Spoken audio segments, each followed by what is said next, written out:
Hi everyone, so I'm actually sick right now, so I won't be making a really long video, but I have been actually wanting to make this for a long time because I think that some time back, I think years ago, when just right in the aftermath of the narcissistic discard, like months after that, my one friend of mine actually said something that it didn't sit around very well with me. He said that we were talking about the idea of karma, and he said, karma, there's no such thing called heaven and hell. Right in the afterlife, and anyway, karma that we experience, the punishment, every judgment, everything is in the now. This certainly wasn't the way I actually understood it because, no offense to the friend out there. He was after all, he grew up in a Pentecostal church and it's word faith churches, so they don't really believe in the thing about the afterlife. It's like the idea that everything is like, good and bad, everything experience. Even the blessings and curses are all in this life. So, but this is not the way I really understood it because, if you were to just look at a case of what I went through, the things with the narcissist right now, all I see, okay, based on third-party posts, everything, they are doing very well. They have their jobs, they are making money, whatever. And then, empaths, the victims, we are left floundering. We have to spend years in therapy, counseling, whatever. Then you say that, basically it's just like us and ourselves. We have to actually just take care of ourselves. Now I'm not so much angry or anything, but just I know that this isn't a fair world. After all, it never was a fair world, but it just makes you realize. I wanted to ask my friend, are you sure there's really such a thing called punishment right now for these people? They certainly don't seem to be punished. They are living a high life. They are still, going around looking for their supplies, and years and years. One particular narcissist in my life went harassing one acquaintance of mine that was in 2016 or 2017. And in 2021 or 2022, harassed another friend of mine. And then a few years before that, was actually trying to befriend one friend or acquaintance who added him on Facebook. And then, the thing is with narcissists, it doesn't matter what kind of relationship, whether it's romantic, business partner, whatever, all of it is just basically, it's a charade. It's all a charade, okay? They always putting forward the idea that they're enjoying life, whatever. But one thing is this, there is and there will be a judgment after, as they approach the last hours of their life. There's no doubt about it, okay? People can keep on denying, and say, even when they die, they are celebrated, they are mourned over, blah, blah, blah. No, that's not how it goes. You know that there are a lot of these people, those near-death experiences. Yeah, and they talk about how, they see certain people, they saw certain people in hell when they were in the near-death experience. One person saw the founder of a particular Christian-based religion or cult. I think he was referring to the Latter Day Saints or the Mormon religion. He saw that in that religion, the founder was being not just a religion, but even he saw another person had a vision of Hitler, another person had a vision of some particular founder of a particular monotheistic religion, which actually restricted women and also, yet at the same time, commanded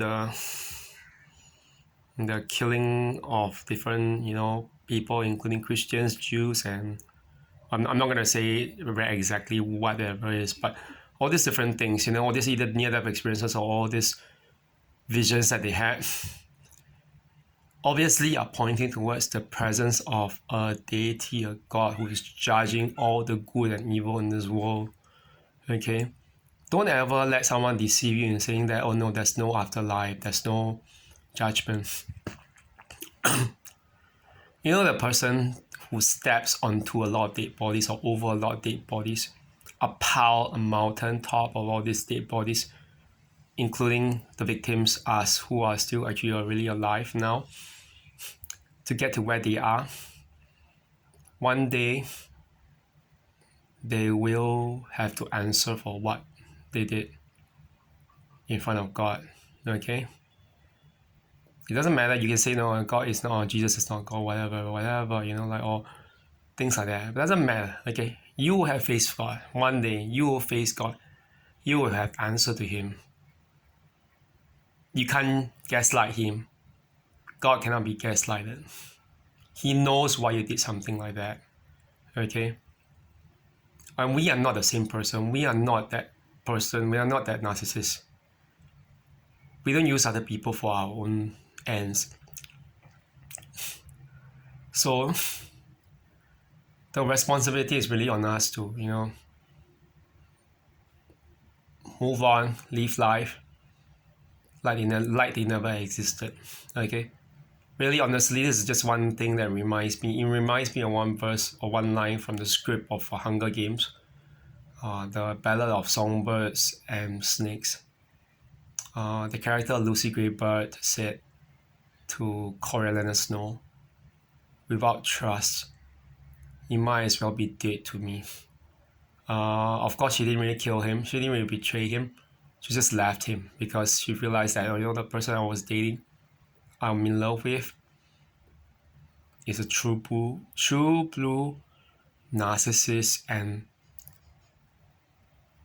possibly sociopath or psychopath, because he has betrayed his friends and killed them to get to where he is, all in the name of self-preservation. Okay? Don't become, yeah, we're not Coriolanus Snow, the dictator, the narcissist, Lucy Greybird, okay, as an empath. There will be reckoning. There will be reckoning. It might not come now, or it will come later. And if it comes later, there's no turning back for the narcissist.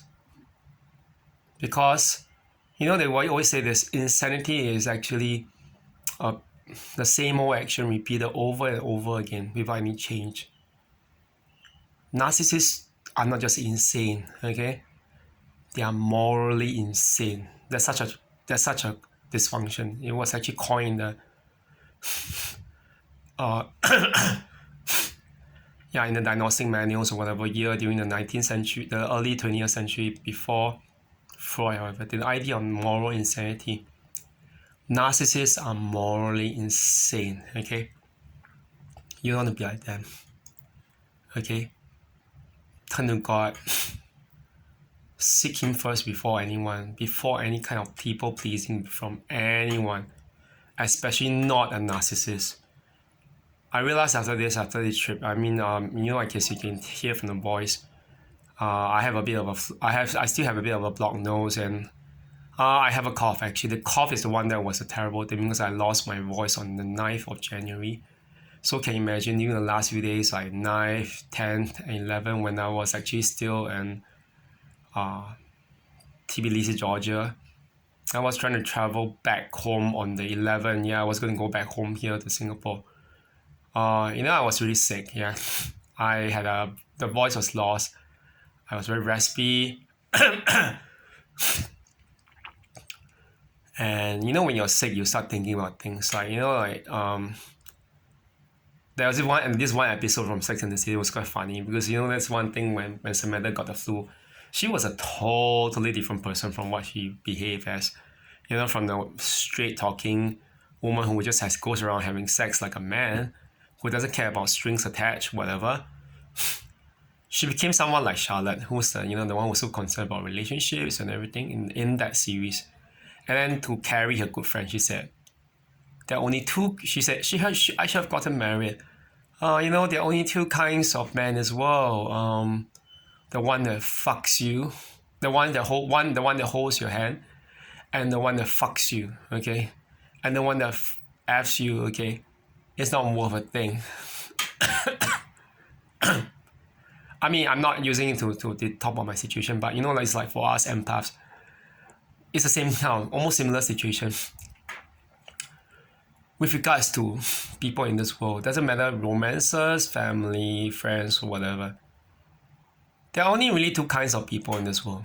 People who really care about you, who hold your hand, who help you, who will be concerned about you, who have at least some smidgen of empathy and conscience. The other kind is a kind of person who doesn't give a two hoots about you. Literally, they don't give a F about you. Okay, it's like when you're sick, you're down and out, they walk out on you and throw you away, discard you, just like the narcissist. And I realized this during the time when I was traveling. Being sick wasn't fun, It isn't fun.